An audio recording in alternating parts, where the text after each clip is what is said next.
हकूमती हल्के कह रहे हैं कि जनाब असी मना लवांगे अपोजिशन नूं। हुकूमत की ये फतह है कि बजाए इस बिल नूं बिलडोज करन दे और नंबर पूरे करन दे चक्कर एक अच्छी जिहड़ा रवायत है उसनूं बरकरार रखते हुए बिस्मिल्लाह रहमान रहीम। खुराम तुहाडी गल दे नाल मैं ही जहांगीर मिनास ते अज तुहाडे नाल गलबात ये करनी कि बड़ा ही शोर हो रहा।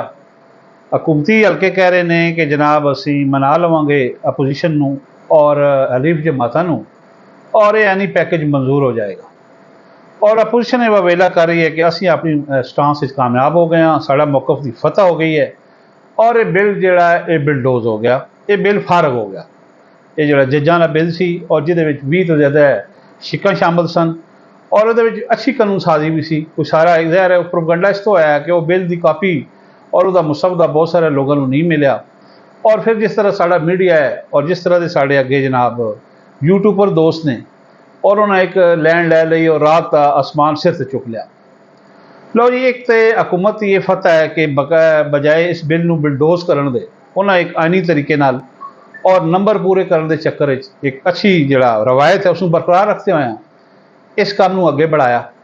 और हुकूमत चाहती तो इसनूं बिलडोज भी कर सकती सी। क्यों कि माजी दे विच एक इत्थे कर्नल साहब जिहड़े इमरान खान का दौर सी, तुहानूं याद हो सी कि पार्लीमेंट पूरा वो चलाते रहे। वो ग्रेड 17 का मुलाजम होंदा और ये पूरी पार्लीमेंट सैनट वाने जरी के वाने बाला के और लबैक कहते सन, कानून साजी होंदी सी और किसी को पता ही ना सी चलता कि मुसवदे किधर गए, कापियां किधर गई, बिल किधर गए, किस तरह पास होए। और उत्थे जिहड़ा एक हाज़री का तरीकाकार है, शो ऑफ हैंड होंदा सी और 40 बंदे हथ खड़े करते, वो कहता जी 55 बंदों ने कह दिया मुबारक हो और वो इजलास मुलतवी हो जाता सी।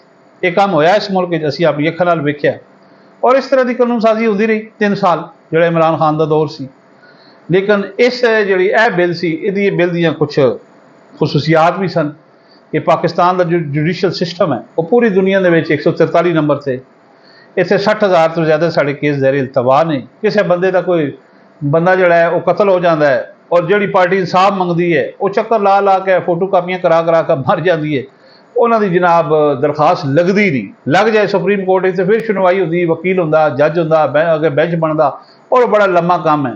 यही वजह जनाब के 61,000 से समथिंग उत्थे दरखास्तां पईयां पेंडिंग दियां और उहदे विच 20,000 तो ज़्यादा खाली कतलो गारत ते फैसले होने ने जिहड़े केस।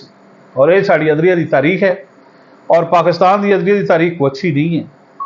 तुसीं ये देखो जी, भुट्टो तो शुरू हो जाओ, ये ऐसी कानून साजी जिहड़ी रात नूं होई, दरवाजे खुल गए, बंद हो गए और उहदे विच उन्हां दे अपने मफादात सन। और इसका क्लाईमैक्स होकर आया जनाब अगे इफ्तिखार महमूद चौधरी तो लै लो और अगे आ जाओ तुसी जनाब साकिब निसार से एक गुलजार साहब भी गुजरे ने जिन्हें एक नस्ले टावर ढाया उन्होंने क्रेडिट से सी। इस किस्म की साड़ी जुडिशरी की हिस्टरी है।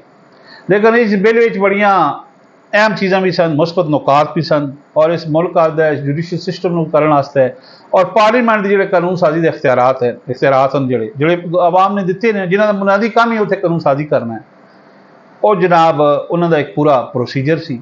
लेकिन एक तरफ यकतरफा ट्रेन चलाती गई है और इमरान खान के उस दौर में बुला दिता गया जिहदे विच कानून साजी होती रही।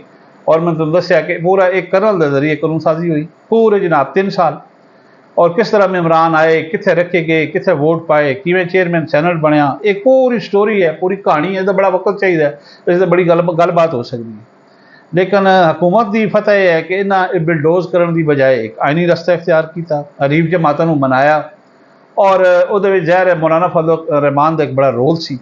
हुण मौलाना का प्रॉब्लम यह है कि उसका जो ज़्यादा फोकस है वो ये है कि पीपल्स पार्टी उस हथ कराया और पीपल्स पार्टी एस्टैबलिशमेंट की मजूरे नज़र बन गई।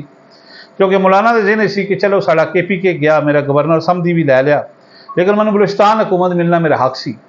उतो नून लीग तो भी नाराज़ है कि मियाँ नवाज शरीफ ने भी कोई रोल अदा नहीं किया और जरदारी ने एक अपना बंदा जो वज़ीर दाखिला से सरफराज बूटी उसको चुक के उत्थे वज़ीर आला बना दिता और बलूचिस्तान के हालात कोई बेहतर नहीं हुए। जिस तरह इलैक्शन होया हालात सन उस तरह के हालात नहीं, उसदे कोई बेहतरी नहीं आई। लिहाजा मौलाना का दूआ जो वट है, दूआ जो गुस्सा है वो है कि तरीक मैं चलाई इमरान खान के खिलाफ, 2 लाख बंदा मैं लैके आया और जनाब मौलाना ने उस वक्त भी कहा सी जो इमरान का दौर का रूह सी कि मैं जाम कर दें। और जो हुकूमत बनने लगी तो सदर जरदारी बन गया, वज़ीर आज़म शहबाज शरीफ बन गया और मौलाना विचों फारग हो गया। लिहाजा मौलाना का गुस्सा एस्टैबलिशमेंट भी है, पीपल्स पार्टी का भी है और नून लीग का भी है। और यही वजह है कि कल उस अपने घर के इन्होंने 3 पार्टियों, 2 पार्टियों नून लीग और पीपल्स पार्टी को कुछ 6-6 चक्कर लगवाए ने और आखिरी चक्कर मियाँ नवाज शरीफ का लगना सी और उन्होंने खुद ही रजामंदी ज़ाहिर करती कि मैं आ रहा। ये नहीं है कि मौलाना इस बिल की कोई यानी पैकेज की मुखालफत करे। मौलाना के अपने तफजात कुछ चीज़ों के सन और माजी का उसने जो वादे किए थे उसके सन।